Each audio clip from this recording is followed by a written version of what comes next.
que es Dios. O sea que la escritura nace de la mente de Dios, porque nunca la profecía fue traída por voluntad humana, sino que los santos hombres de Dios hablaron siendo inspirados por el Espíritu Santo.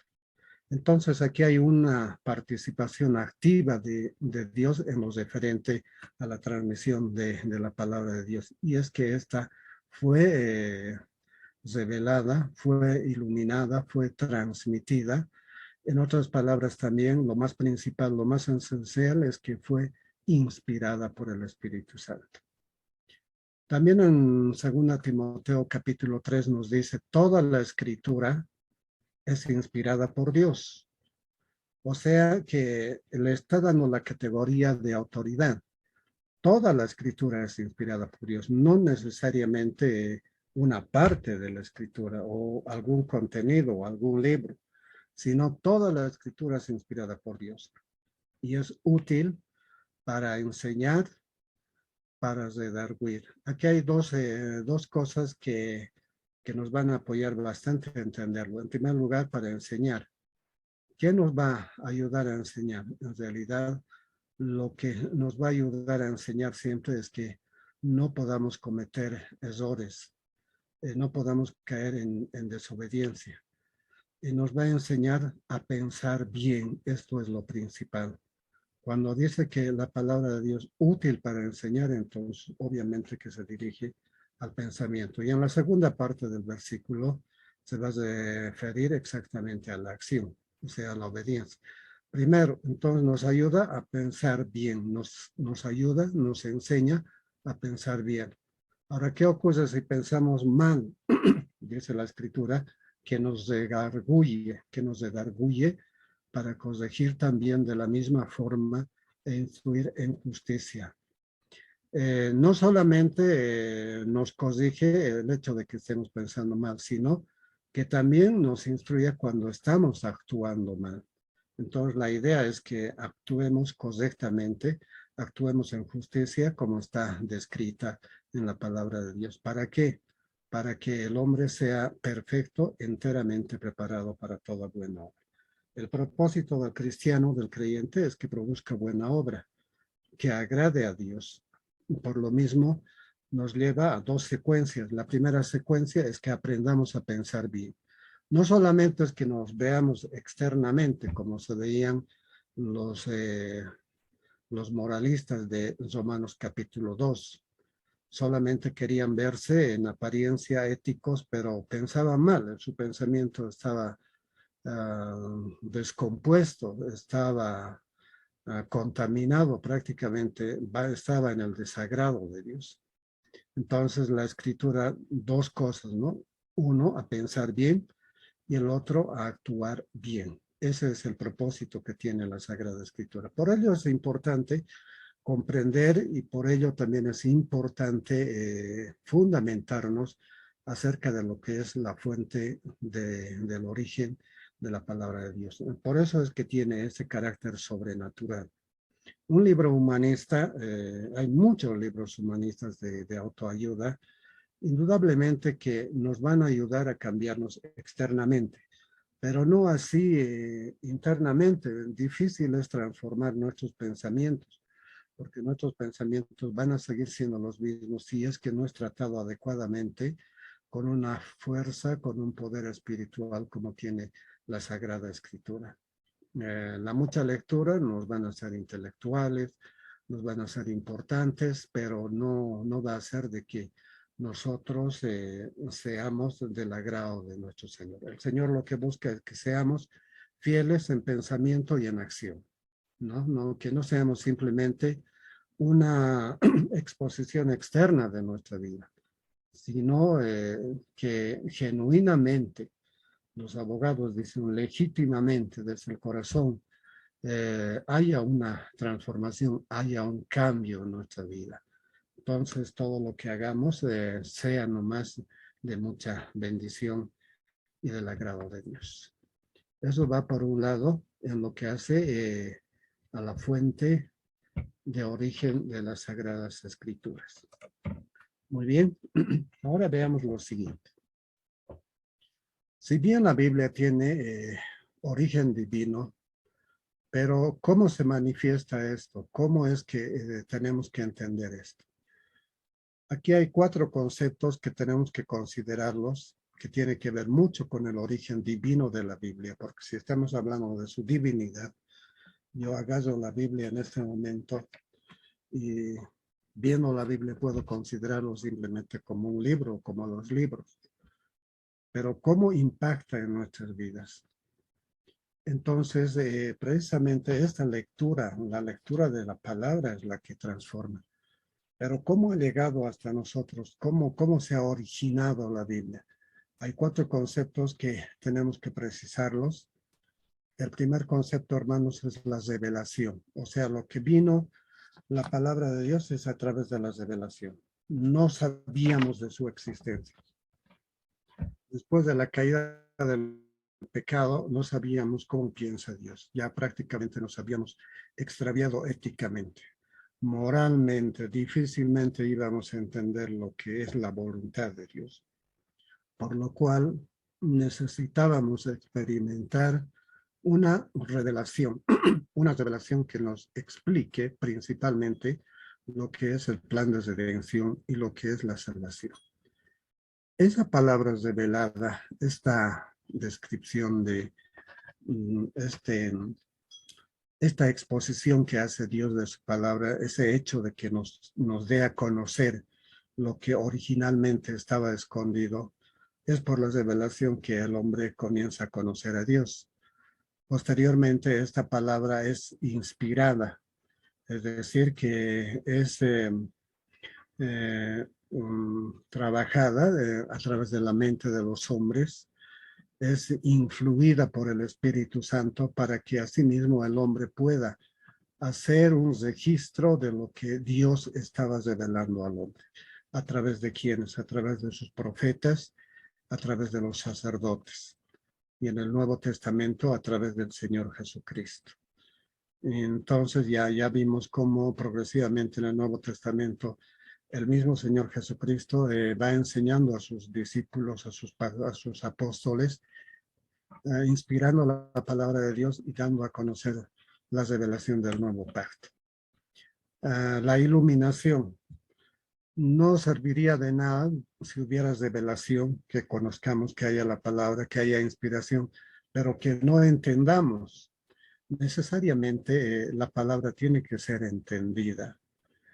Hasta hace tiempo atrás yo pensaba de que no todas las personas entienden la escritura, la palabra de Dios. En Bolivia, por ejemplo, hermanos, ha habido muchos procesos de avivamiento. Tal vez uno de los más grandes fue el de los años 70, con Julio César Ruibal. Prácticamente se ha predicado el Evangelio y ha logrado impactar a muchos hombres a la conversión. Pero, ¿qué pasó con este avivamiento? ¿Por qué no hay resultados ahora? ¿Por qué es que ellos, por un momento, han entendido el Evangelio, aceptaron al Señor Jesucristo como su Salvador? Pero no hay fruto digno de arrepentimiento, o sea, no hay buenas obras. Deberíamos de haber tenido hasta este momento una sociedad bastante estable, no deberíamos de haber ingresado en esa etapa corruptiva en la cual se encuentra actualmente la sociedad. ¿Qué pasó? ¿Falló el Evangelio? ¿Qué es lo que ocurrió en ese momento?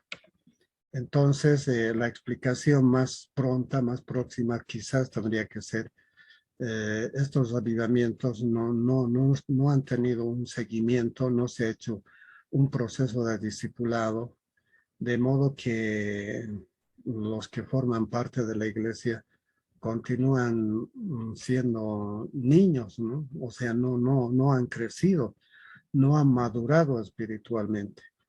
El avivamiento, por ejemplo, en Inglaterra con Wesley, ha tenido impacto, prácticamente ha transformado toda Inglaterra. No, esa es la esencia de un avivamiento cuando realmente la palabra de Dios tiene impacto. Entonces, en estos procesos, en estos momentos es que la iluminación nos hace entender la palabra de Dios. La iluminación es la que nos pone luces para entender lo que es la revelación de la palabra de Dios, lo que el Señor ha querido transmitirnos. Muchos hermanos, incluso analfabetos que no sabían leer ni escribir, estoy hablando de los años 50, han podido entender la revelación, o sea, han entendido el mensaje de Dios. Pero ¿cómo lo han hecho? Simplemente con la iluminación, ¿no? Imagínense, han llegado misioneros en los años 50, misioneros gringos, y ellos mínimamente hablaban castellano y menos van a hablar aymara o quechua.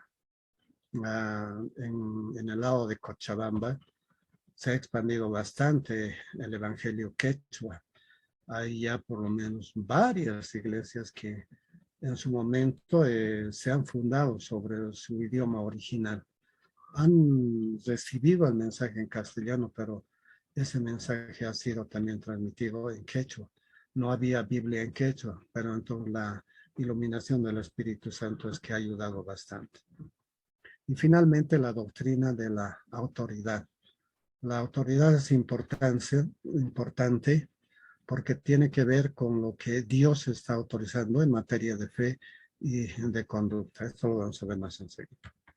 Bien, ¿cómo podemos saber que la Biblia tiene origen divino? Hay dos aspectos que tenemos que considerar. En primer lugar, buscar las evidencias internas para saber que evidentemente la Biblia tiene origen divino, vale decir que viene de Dios, que ha sido revelado por Dios las Sagradas Escrituras. En el Antiguo Testamento, David dijo, el Espíritu del Señor habló por medio de mí, 2 Samuel 23:2. Entonces, cuando el rey David está reflexionando esta parte, es el mismo Espíritu del Señor que habla por medio de él. Vale decir que lo que está escribiendo estaba recibiendo del mismo Espíritu de Dios. Entonces, esto nos da una certeza, una evidencia de que la Biblia tiene origen divino. Si alguien quiere decir algo, hermanos. Bien, continuamos.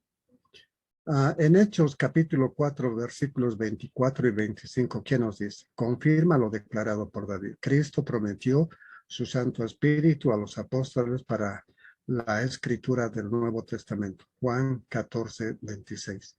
Indudablemente que esta parte de la escritura, evidentemente, otra vez, lo que está haciendo es confirmar que la palabra tiene origen divino. Es decir, que está confirmando que toda la escritura ha sido inspirada por el Espíritu Santo.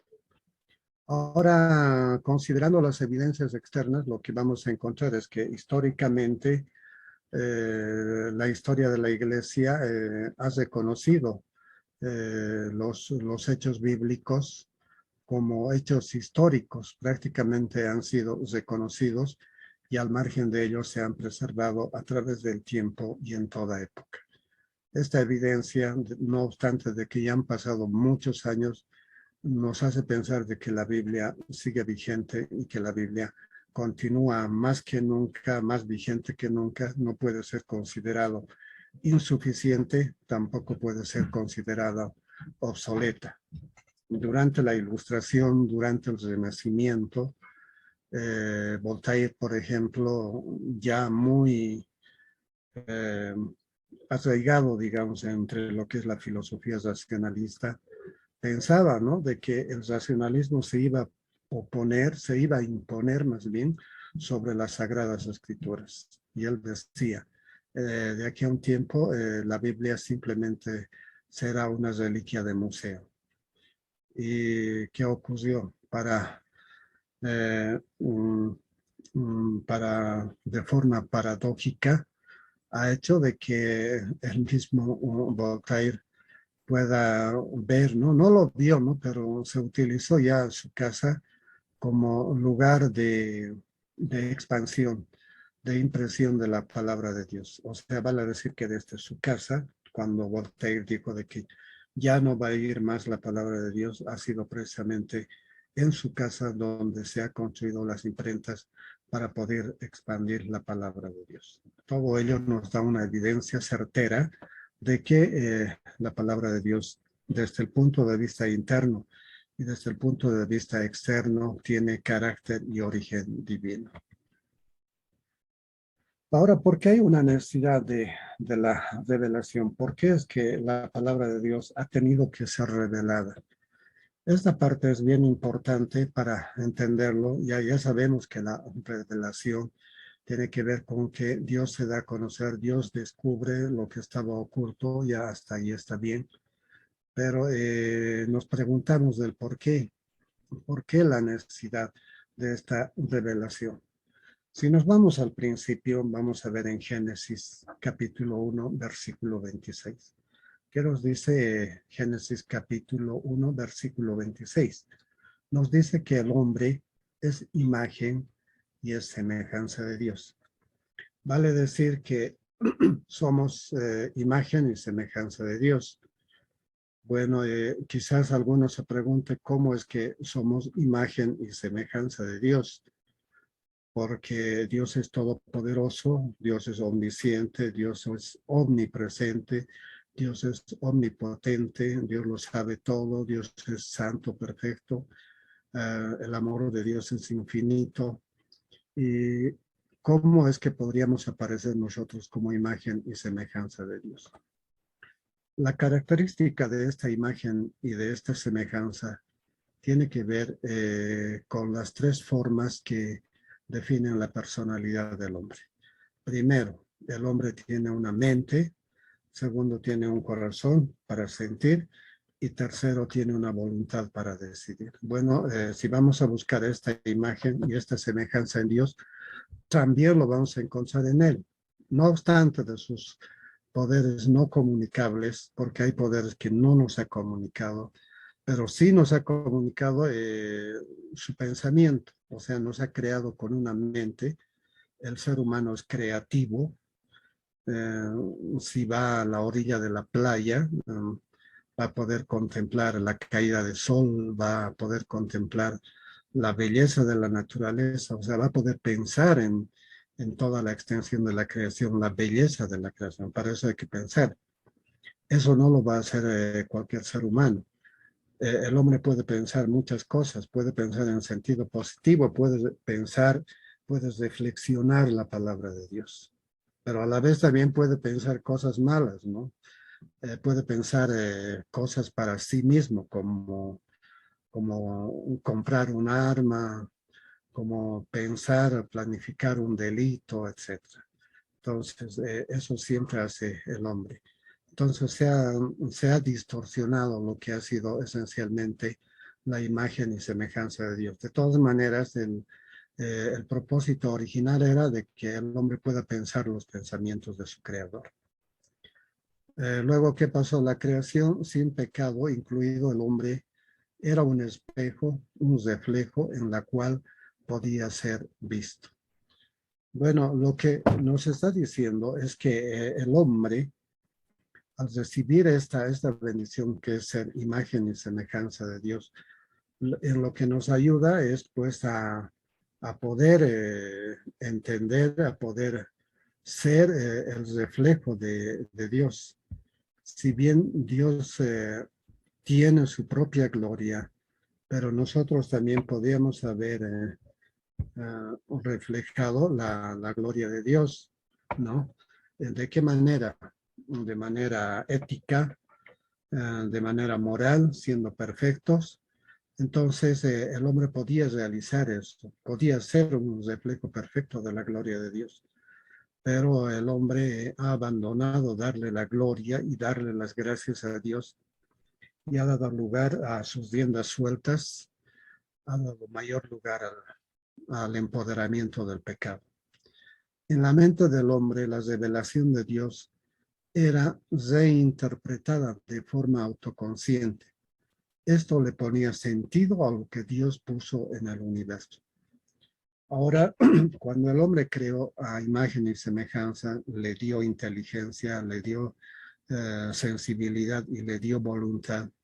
Entonces, a través de su pensamiento, de su forma de pensar, al recibir la revelación, lo que él hacía era reinterpretar lo que Dios había pensado.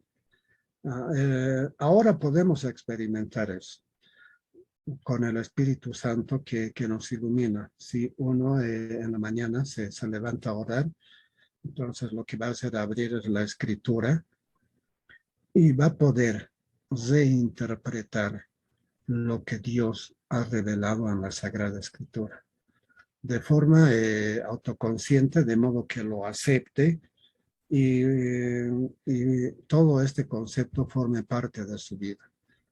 Cosa de que el pecado ya no lo permitió, ¿no? Cuando el hombre fue gobernado por el pecado, prácticamente abandonó este propósito de poder reinterpretar la palabra de Dios. ¿Qué ocurría con ciertas cosas? Por ejemplo, en Génesis mismo vamos a encontrar de que el hombre utiliza su pensamiento cuando Dios le asigna tareas determinadas, le dice que ponga nombre a los animales.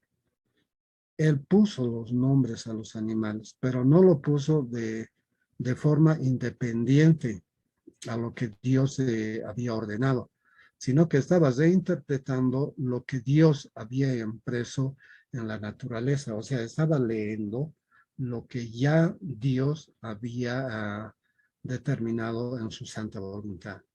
Entonces, esa era una forma correcta de obedecer la palabra de Dios, o sea, reinterpretar el pensamiento de Dios y aplicarla a nuestra vida. Actualmente la Biblia tiene muchos consejos, hay un sano consejo que puede construir nuestra vida espiritual, pero muchas veces lo abandonamos por la actividad, no queremos leer, entonces vivimos nuestro propio paradigma, lejos de Dios. No reinterpretamos lo que realmente Dios ha transmitido en las Sagradas Escrituras. Dios se reveló en las palabras y en la naturaleza. En las palabras, ¿para qué? Para darnos a conocer su voluntad. Entonces, si leemos la palabra de Dios, ¿cuál es el propósito? De que el hombre haga su santa voluntad. No haga la voluntad suya, ¿no? O sea, no hagamos nuestra propia voluntad, sino que hagamos la voluntad de Dios. A la vez también Dios se manifiesta en la naturaleza. Es decir, Dios transmite también su poder,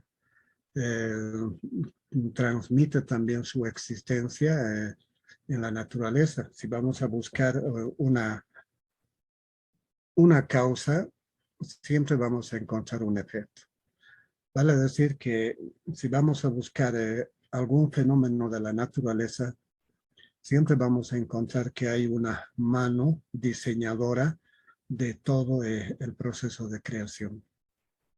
Entonces ahí encontramos a Dios actuando, uno, a través de su palabra para darnos a conocer su voluntad, y segundo, en la naturaleza para darnos a conocer, a manifestar su gloria y su poder.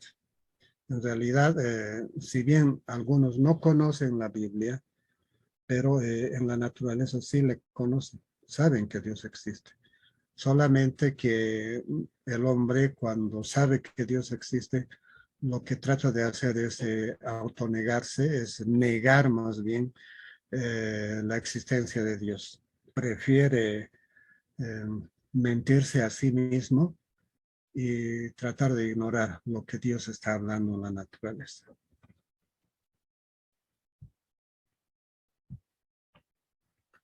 Bien. Ahora, ¿cuál es el ámbito de operación de la revelación? O sea, ¿en qué ámbito se mueve la revelación? Bueno, la revelación no simplemente es un mensaje. Bueno, está ahí como escuchar al presidente o escuchar un programa de radio y al final uno escucha y después se olvida, ¿no? O como que a veces cuando alguien lee un libro, lo tiene presente la idea por un tiempo, después también se olvida y hay que volverla a leer. Entonces, ¿cómo opera el tema de la revelación en el hombre? como imagen y semejanza de Dios. Ya hemos dicho que somos imagen y semejanza porque al igual que Dios tenemos inteligencia, tenemos sensibilidad, es decir, voluntad, inteligencia, emoción, sensibilidad y voluntad, capacidad de decidir. Entonces ahí está nuestra imagen, esta imagen. Pero ¿cómo se mueve este aspecto en la revelación? ¿Cómo funciona, queremos decir? En la revelación, estos factores de nuestra humanidad se tienen que entender con lo siguiente. Primero, tenemos una inteligencia. Todos tenemos una inteligencia. ¿Cuál es el propósito de la inteligencia? Es que podamos conocer la voluntad de Dios. Y además, aprendamos a conocer esta voluntad. ¿Para qué? Para obedecer, ¿no? Porque si no tendríamos inteligencia, tampoco tendríamos conocimiento. Los animales pueden que tengan alguna inteligencia instintiva, pero no tienen una inteligencia reflexiva como el ser humano. El ser humano ha tenido esa capacidad de crear, de salir del planeta, de conocer el universo. Prácticamente ha utilizado su inteligencia, en algunos casos para el bien, cuando ha descubierto algún medicamento contra alguna pandemia, o quizás también para el mal, como el caso de Hitler, que quería utilizar la bomba atómica para someter a toda la humanidad. Pero en lo que hace a la Biblia, la inteligencia nos sirve para conocer a Dios y para hacer la voluntad de Dios. Eso es importante para que los conozcamos intelectualmente, para que lo conozcamos racionalmente, para que podamos reflexionar, para que podamos pensar lo que es la palabra de Dios. No se trata simplemente de una lectura mecánica, sino se trata de una lectura reflexiva. Se trata de un conocimiento que transforme nuestras vidas, que transforme nuestra casa, que transforme nuestro hogar, que transforme a nuestros hijos, que transforme a la esposa, ¿no? Que vayamos poco a poco, de día a día, a través de la lectura de la palabra, ir conociendo la voluntad de Dios, que está en las Sagradas Escrituras. Conozcamos su plan redentivo, conozcamos también su santidad, para ver cómo nosotros también cualitativamente tenemos que ir progresivamente cualificando nuestra vida espiritual, nuestra vida de santidad. Lo otro es la emoción, la parte emotiva del hombre, en nuestro corazón. ¿Para qué sirve eso? Para amar. Originalmente fue creado para eso. Quizás si hay algo tan importante en el ser humano, lo más importante, lo más visible, esto podemos experimentarlo todos los días. Hay momentos en que uno se siente en la desesperación, en la bancarrota, en el fracaso, en la soledad, pero de pronto en la lectura de la palabra de Dios uno puede sentir el amor de Dios.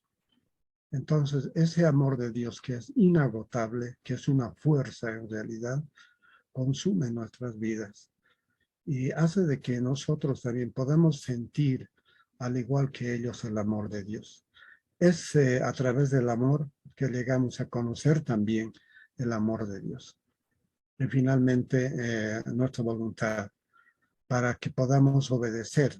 Obviamente que antes de conocer a Cristo estábamos esclavizados a la obediencia al pecado, aunque el hombre quería en toda su esencia, digamos, obedecer la palabra de Dios, pero no podía, ¿no? Le era imposible porque gobernaba el pecado. Su naturaleza estaba contaminada, pero cuando nace de nuevo, esta obediencia forma parte de su vida. Entonces su voluntad activa la voluntad de Dios. Eso es lo esencial. Entonces, cuando hablamos de persona, hablamos de que el hombre tiene inteligencia, tiene emoción y tiene voluntad. ¿Y cómo actúa la revelación en estos tres ámbitos? Conociendo la palabra de Dios, no solamente conociendo, sino también amando, sintiendo, experimentando el amor de Dios. Y tercero, obedeciendo, abandonando las cosas del mundo, las cosas de la carne para obedecer a lo único a lo que fuimos llamados. Es decir, al llamado de Dios, que es la obediencia para hacer su voluntad. Ahora, ¿qué ocurrió? ¿Cuál fue la secuela después del pecado? ¿Qué pasó con nuestra inteligencia, con nuestra emoción y con nuestra voluntad? ¿Qué le pasó? ¿Qué ocurrió? Cuando el hombre en un principio podía hacer las tres cosas de aquí arriba, en el principio, o sea, vale decir, antes de la caída, cuando estaba Adán y Eva en el paraíso, podía utilizar su inteligencia para conocer a Dios, podía amar a Dios y podía hacer su voluntad. No tenía ningún problema. Pero cuando ya ingresó el pecado a la humanidad y tomó un cuerpo en la humanidad, cambiaron básicamente los propósitos de la humanidad, de la personalidad del hombre. Primero, su inteligencia. Su inteligencia es una negación a Dios. Vale decir, aunque Dios se está revelando en la naturaleza, el mismo hombre no quiere aceptar esa verdad. Prefiere mentirse a sí mismo y prefiere vivir los propósitos del día a día, ¿no? Eso que hablábamos la anterior semana. Parece que le pone más énfasis a su existencialismo, de modo de que ahí esté permaneciendo, obedeciéndose a sí mismo, mintiéndose a sí mismo, sabiendo que Dios le está gritando acerca de su existencia, de su poder, de su gloria en la naturaleza. ¿No? Pero el hombre no quiere, su inteligencia se ha entenebrecido bajo la oscuridad del pecado. Vale decir que los grados de pecado en el hombre que deliberadamente está negando a Dios son los grados de pecado que conocemos. A veces no logramos explicarnos por qué algunos son más pecadores que otros. El moralista peca externamente, perdón, internamente nomás, externamente no lo hace. Entonces, ante la gente, ante el vecindario, se ve como una persona respetable. Pero Dios mira el corazón y lo ve ahí con una mente totalmente cochambrosa, contaminada, lleno de pecado, prácticamente inaceptable para Dios. Entonces, cuando viene el pecado, la inteligencia ya no tiene esa capacidad de conocerle a Dios. Prácticamente el hombre comienza a vivir para sí mismo y comienza a vivir para ser esclavo del pecado. Lo otro, su emoción, su parte sensitiva. Si bien lo emotivo fue creado para amar, y la verdad es que el hombre debería hacer eso, si realmente refleja el amor de Dios, debería amar, ¿no? Eso debería ser lo natural en todo creyente, en todo cristiano, como fue al principio.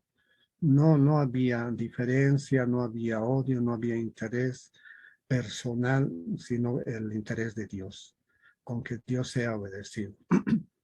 Esta parte de nuestra humanidad, nuestra parte sensitiva, fue convertida en depravación. Vale decir que el hombre abandonó el amor de Dios, dejó de amar y le dio más énfasis a la depravación. Vale decir que lo que ha hecho es aumentar los grados de decadencia moral, ¿no? Poco a poco ha ido abandonando todo eso, de modo que el hombre ha quedado así, en total pecado, en total oscuridad. Estos días estuvimos leyendo unas noticias acerca de un señor que creo que es un asesino en serie. Entonces uno se pregunta cómo puede llegar a ese grado de decadencia. Es precisamente por esto, porque su sensibilidad, su amor se ha convertido en depravación. Y la voluntad no puede obedecer a Dios. Entonces, esto es lo que caracteriza al hombre, tanto al hombre religioso, al hombre moralista y al hombre depravado moralmente. A esto es a lo que Calvino también le llama la depravación total del hombre. Entonces, este es el antecedente de cómo obra en realidad el pecado en la humanidad cómo de a poco va destruyendo la creación original de Dios. Aunque no lo destruye totalmente. En el hombre todavía queda un poco de amor, no será en mayor grado, pero puede amar todavía. El hombre puede conocer todavía a Dios y todavía el hombre puede obedecer a Dios cuando está en Cristo. ¿Cuáles son las limitaciones por el ingreso del pecado? Bueno, el hombre ha perdido absolutamente la capacidad de conocerle a Dios.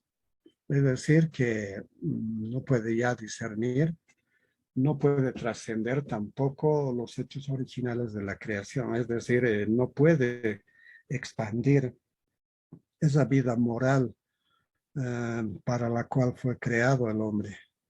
No, el hombre en la actualidad, si bien es creyente, tiene una santidad posicional, pero progresivamente también va perfeccionándose, pero no siempre sale victorioso. A veces sale perdidoso. Entonces, lo que tiene que hacer es discernir para que busque también la obediencia de Dios.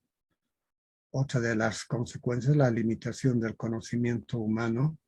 Hay dos conocimientos, un conocimiento que es racional, humanista, nos sirve para conocer las cosas de la naturaleza, las cosas externas, pero no nos va a dar la suficiente capacidad ni tampoco va a contar con el suficiente conocimiento para conocer las cosas espirituales. Ahora, en el desarrollo de nuestra vida humana, es también lo que tenemos que enseñar a nuestros hijos. No siempre todo es humanista, ¿no? Eh, Todo tiene que ver con una explicación espiritual. Siempre hay una causa y un efecto espiritual en nuestras vidas. Entonces, tenemos que ir reflexionando y conociendo todos estos antecedentes. Hay muchos de nosotros que pensamos que la iglesia es del domingo, entonces de lunes a sábado es nuestra vida. Esa parte secular es de nosotros, es humano, no es así. Dentro de esa semana también hay un contexto espiritual, hay un ambiente espiritual que va a ir definiendo varias cosas en nuestras vidas. Hay muchas familias que ya no están con nosotros, nos han sorprendido prácticamente de forma, digamos, intempestiva. Se fueron así de pronto. ¿Y qué ocurre? Ocurre de que sobre todo esto está siempre la soberanía de Dios. Y si hay soberanía de Dios sobre nuestra voluntad, entonces quiere decir también que hay una explicación espiritual en todo ello. Hay muchas cosas que nos van a ayudar si vamos a entender el concepto espiritual. Por decir, si estamos atravesando una situación de enfermedad difícil, entonces el Señor en oración nos va a dar consuelo, nos va a explicar el motivo del por qué estamos atravesando esos momentos, que no va a ser así nomás.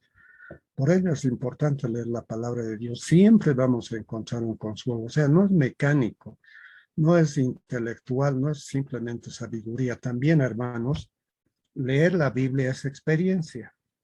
No se olviden nunca de esto. No solamente leer la Biblia es memorizar, saber, analizar. También es experimentar la palabra de Dios. Por eso decía al principio, en 2 Timoteo 3:16, toda la escritura es útil para enseñar aquí a pensar bien. Y también en la segunda parte, para actuar bien, para actuar en justicia. Entonces van siempre las dos cosas, pensamiento y acción. Siempre van ligados en todo esto. Después del ingreso del pecado hay insolvencia en el hombre, o sea, no es solvente delante de Dios, que a causa del pecado. Por ello Dios se manifiesta para mostrar su gloria. En todas estas situaciones difíciles y de separaciones que Dios muestra su gloria.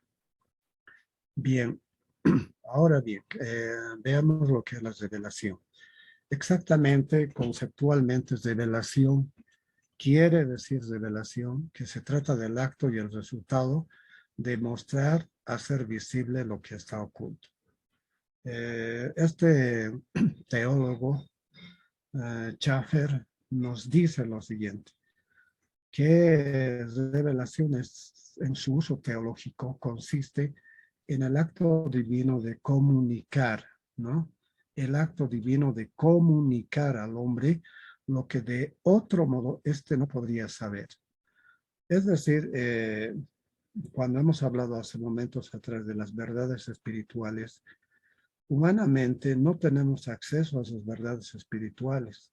No lo íbamos a entender nunca. Estábamos perdidos en la oscuridad. Y por lo mismo es que el Señor nos transmite estas verdades, nos ha revelado estas verdades para conocer, para que nos sea comunicado las verdades de Dios. Si no hubiera sido esta revelación, el hombre no podría haber conocido esta verdad. Le hubiera sido prácticamente imposible. Hay dos comentaristas más, Agustín de la Edad Media.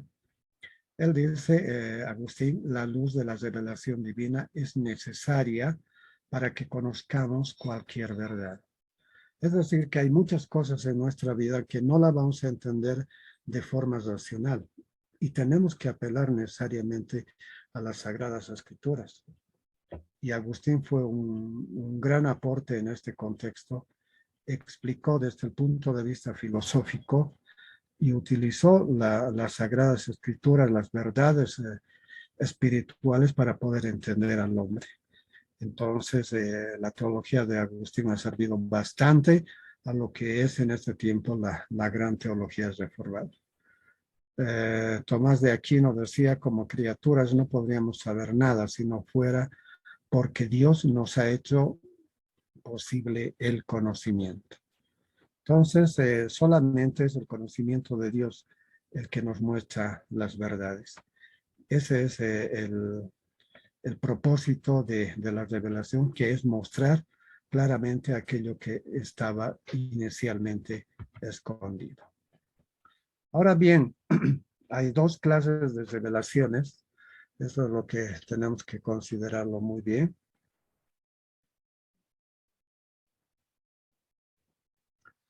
Hay dos tipos de revelaciones. Una es la que se llama la revelación general.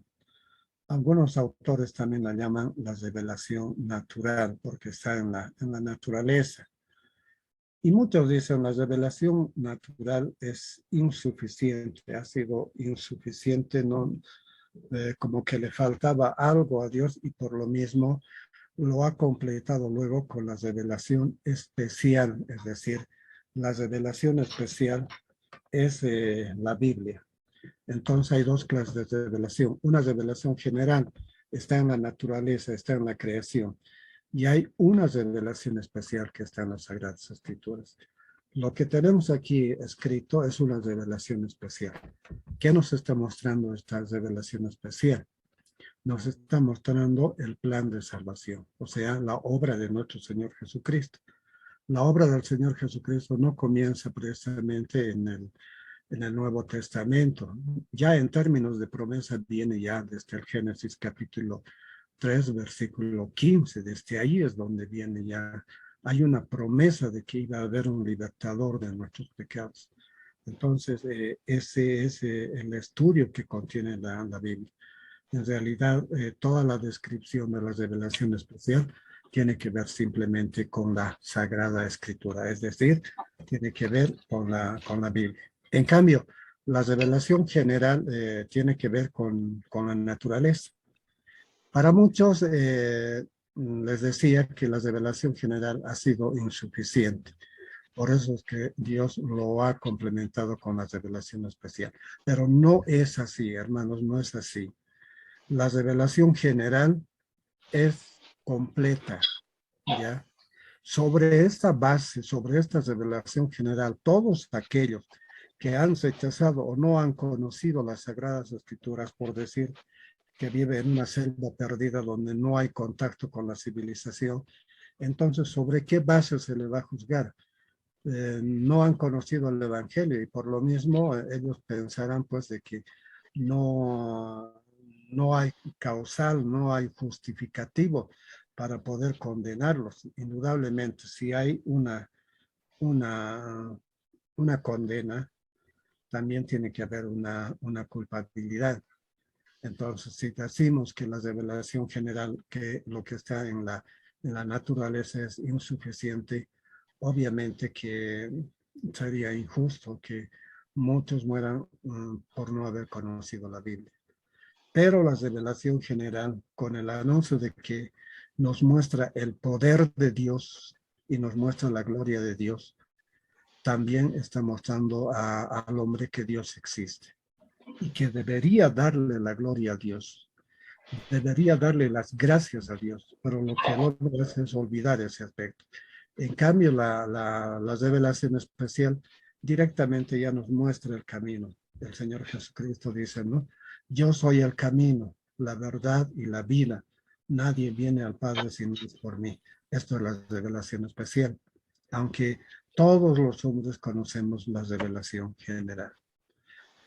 La, la revelación general también puede ser conceptuada con algunas tipologías.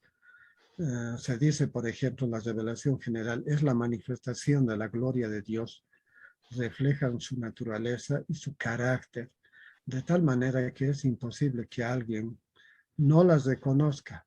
En el Salmo 19:1, ¿qué nos dice? Los cielos cuentan la gloria de Dios. O sea, es suficiente que uno mire arriba y vea la gloria de Dios. O es suficiente con que uno salga por su ventana y encuentre que está ahí el sol, está gratis para todos, sean justos o injustos. Las cosas más bellas de Dios son gratis para toda la humanidad. Entonces todo ello nos está mostrando la gloria de Dios.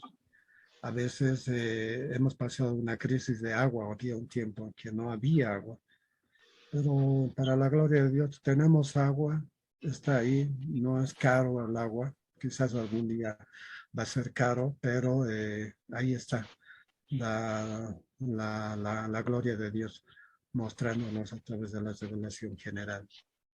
Si van a ir a pasear por el entorno del Illimani, les recomiendo dar paseos porque es único. De aquí a un tiempo ya no va a existir eso. Hay unas cascadas hermosas de agua tan pura que baja de este Illimani, agua helada, que uno puede experimentar el frío de esa agua y realmente disfrutar de todo ese paisaje.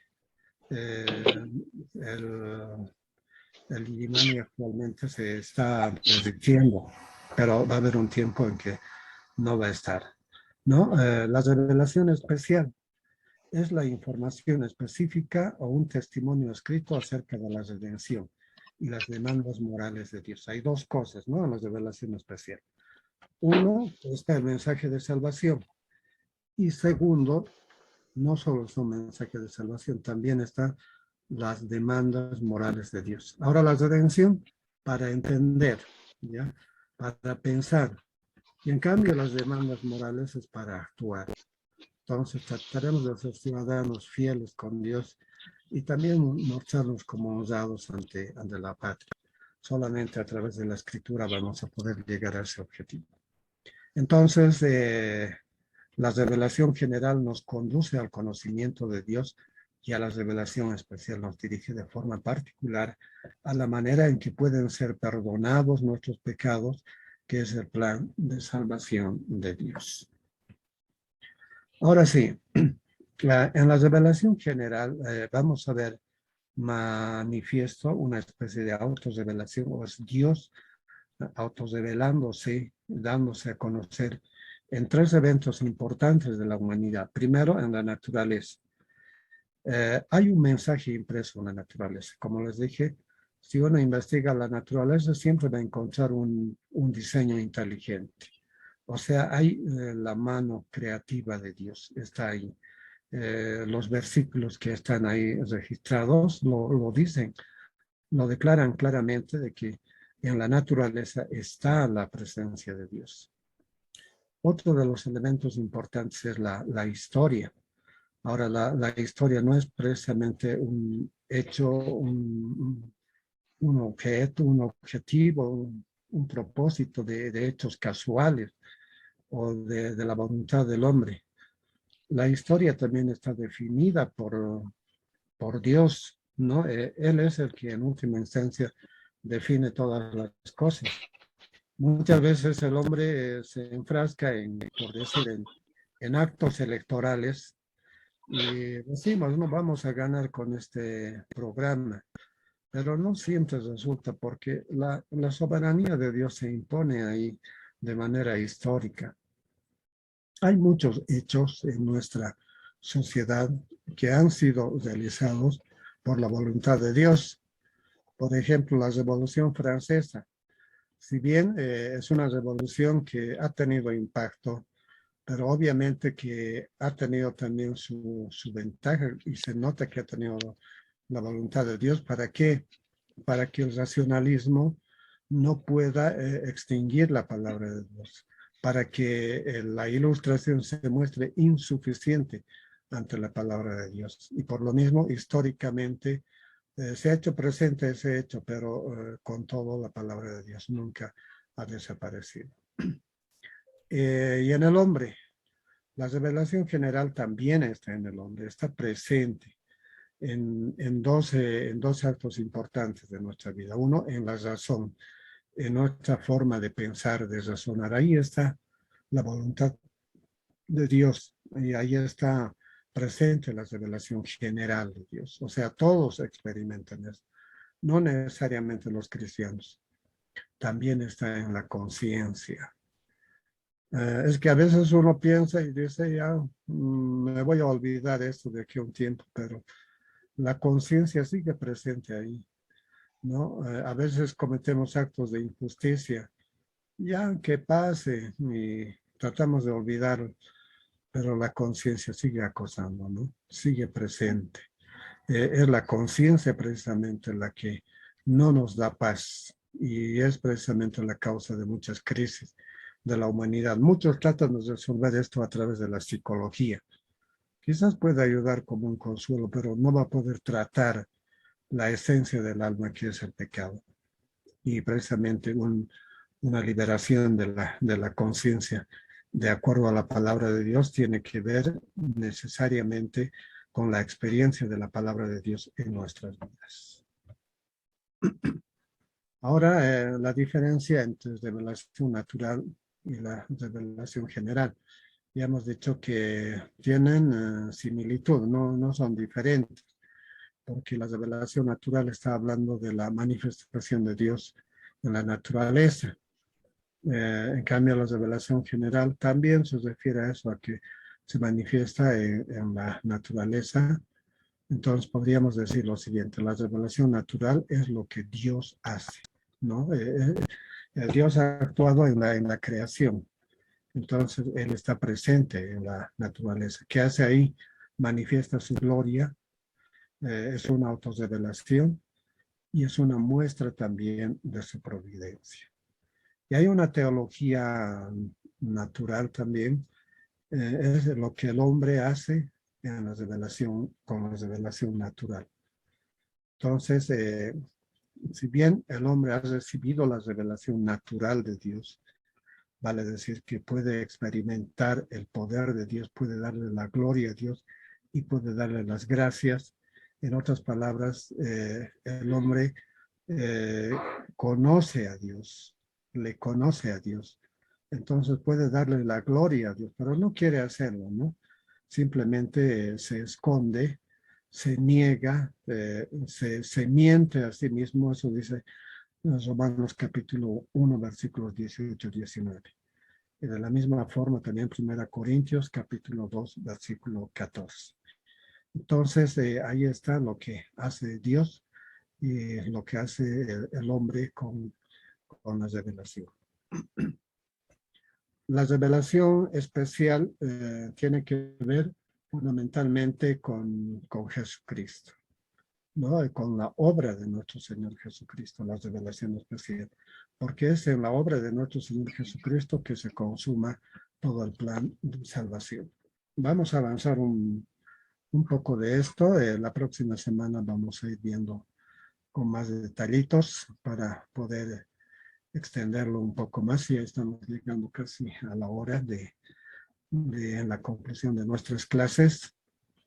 La revelación especial, o sea, la palabra de Dios escrita en el Antiguo Testamento fue revelada a los reyes, a los profetas, a los sacerdotes y a los líderes exclusivamente. No llegó la palabra de Dios sobre cualquier persona, sino sobre personas selectas. Normalmente fueron los reyes que gobernaron Israel, los profetas que advirtieron al reino de Israel sobre su pecado y las consecuencias de sus pecados, los sacerdotes y los líderes, ¿no?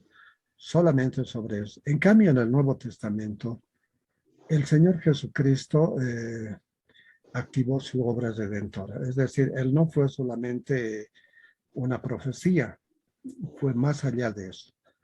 Él fue la obra, el cumplimiento de esa profecía. O sea, Él fue la consumación de ese plan de redención.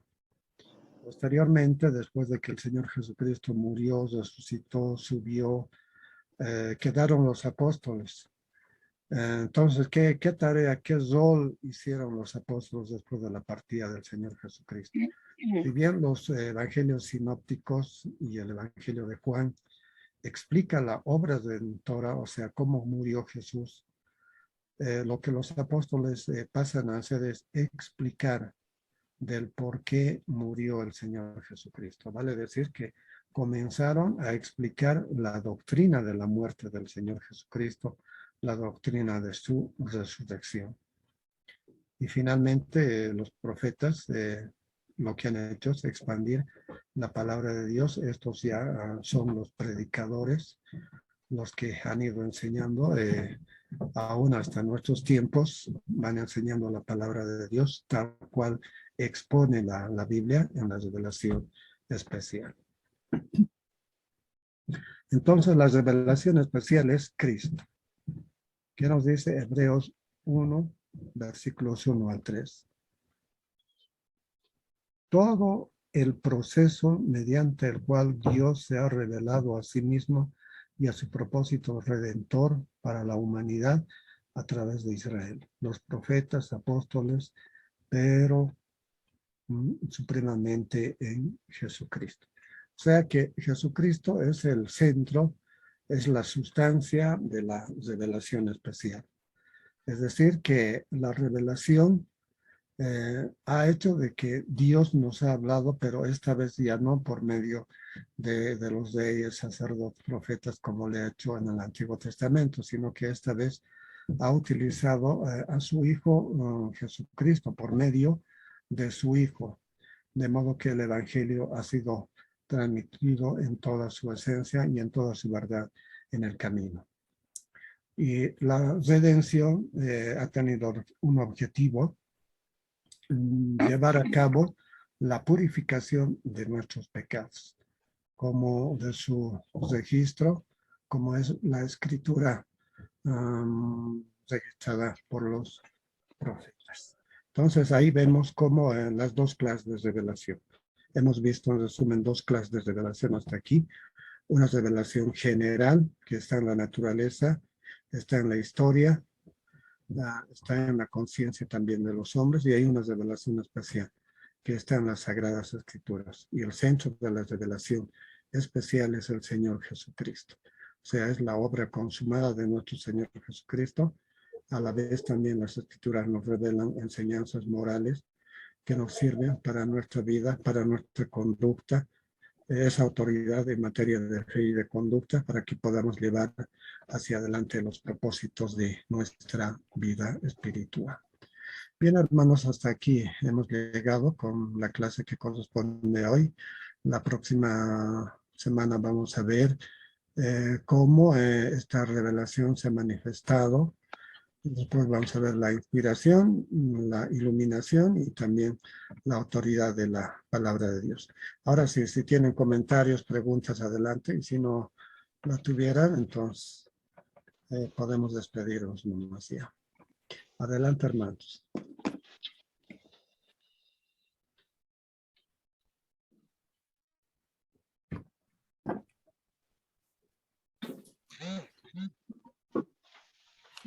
Pastor, Pero, buenas noches. buenas Con noches, hermano José, Juan. con José le Bienvenido. habla. Sí, Sí. adelante.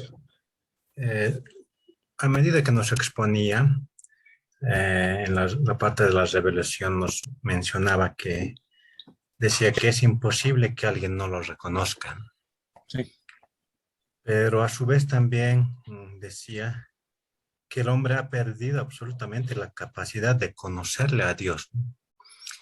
Me pareciera ser que en esa parte se presentara alguna paradoja, ¿no? O sea, si alguien, o sea, si es imposible que alguien no la reconozca, o sea, es algo tan evidente, pero el hombre no tiene la capacidad de eso, o sea, o al menos no todos, ¿no? Entonces, ahí me pareciera, no sé, cierta paradoja, o tal vez no lo estoy entendiendo bien, pastor. ya, muchas gracias. Gracias por la pregunta, hermano. Es cierto que la revelación general, esa que está en la naturaleza, es perfecta. Esa revelación nos muestra a perfección que Dios existe, que Dios tiene poder y por lo mismo el hombre en gratitud debería darle la gloria a Dios. Ese debería ser su objetivo. Pero si vamos a ver en Romanos capítulo 1, versículos 18 y 19, lo que encontramos es la respuesta a la paradoja que usted nos pregunta. El hombre, en vez de reconocer esa verdad que ya está impresa, no puede esconderla, está dentro de sí, está impreso en su conciencia, en su corazón, está impreso en su pensamiento, sabe que Dios existe, pero sencillamente se miente a sí mismo. O sea, esconde la verdad con la mentira. Es decir, que lo ignora deliberadamente para vivir para sí mismo, es decir, para vivir para el pecado. Es como el avestruz, ¿no? Si bien el avestruz está en campo abierto, puede contemplar toda la naturaleza, pero cuando viene el peligro, ¿qué hace? Se miente a sí mismo, esconde su cabeza en el hoyo, ¿no? Y piensa que escondiendo su cabeza en el hoyo va a estar a salvo.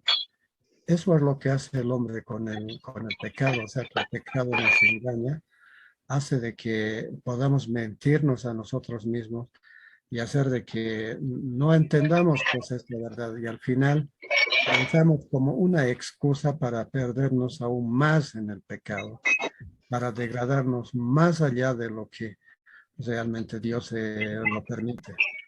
Pero en muchas ocasiones Dios impide de que el hombre se pueda corromper totalmente a través de su providencia divina. Pero muchas veces Dios lo abandona para que el hombre ya se pierda nomás pues, en sus delitos y pecados. La descripción de todo, Romanos, versículo 18 hasta el 32, exactamente es la descripción de esa forma, cómo el hombre se miente y cómo el hombre se pierde en su pecado deliberadamente. Él decide, él escoge, él elige ser pecador en esos grados. No sé si le he respondido, hermano. Sí, gracias, pastor. Muy bien. Bien, mis hermanos, creo que ya no hay más preguntas. Ya se nos ha Pastor, hecho una todo. consultita, por Y adelante, favor. hermano. Tenía una duda, ¿no?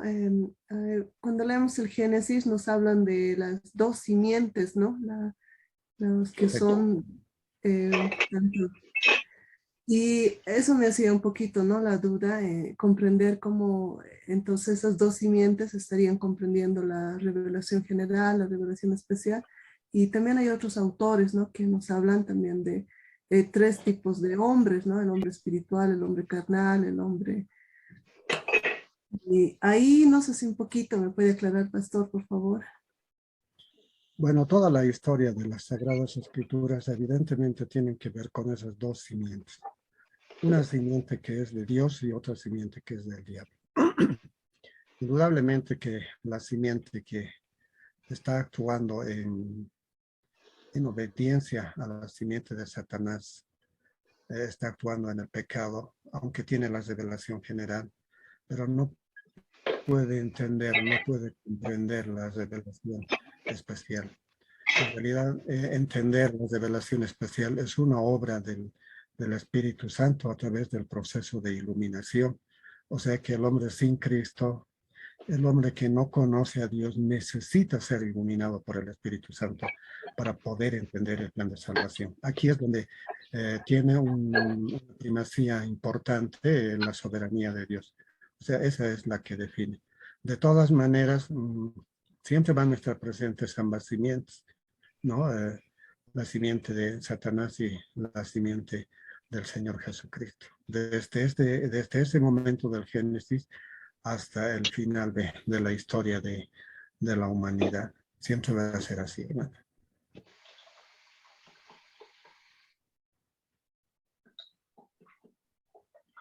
Gracias. Muy bien, hermana, muchas gracias por su pregunta, muy necesaria, muy esclarecedora. Me gustó bastante. Que Dios la bendiga. Y ahora sí, podemos irnos, ¿no? ¿O hay alguien más? Listo, hermanos. Vámonos entonces. Que Dios les bendiga. Muchos tienen que ir a trabajar mañana. Y desearles pues un buen fin de semana. Que Dios les guarde, que esta pandemia tampoco esté rondando nuestros hogares. Para finalizar, vamos a terminar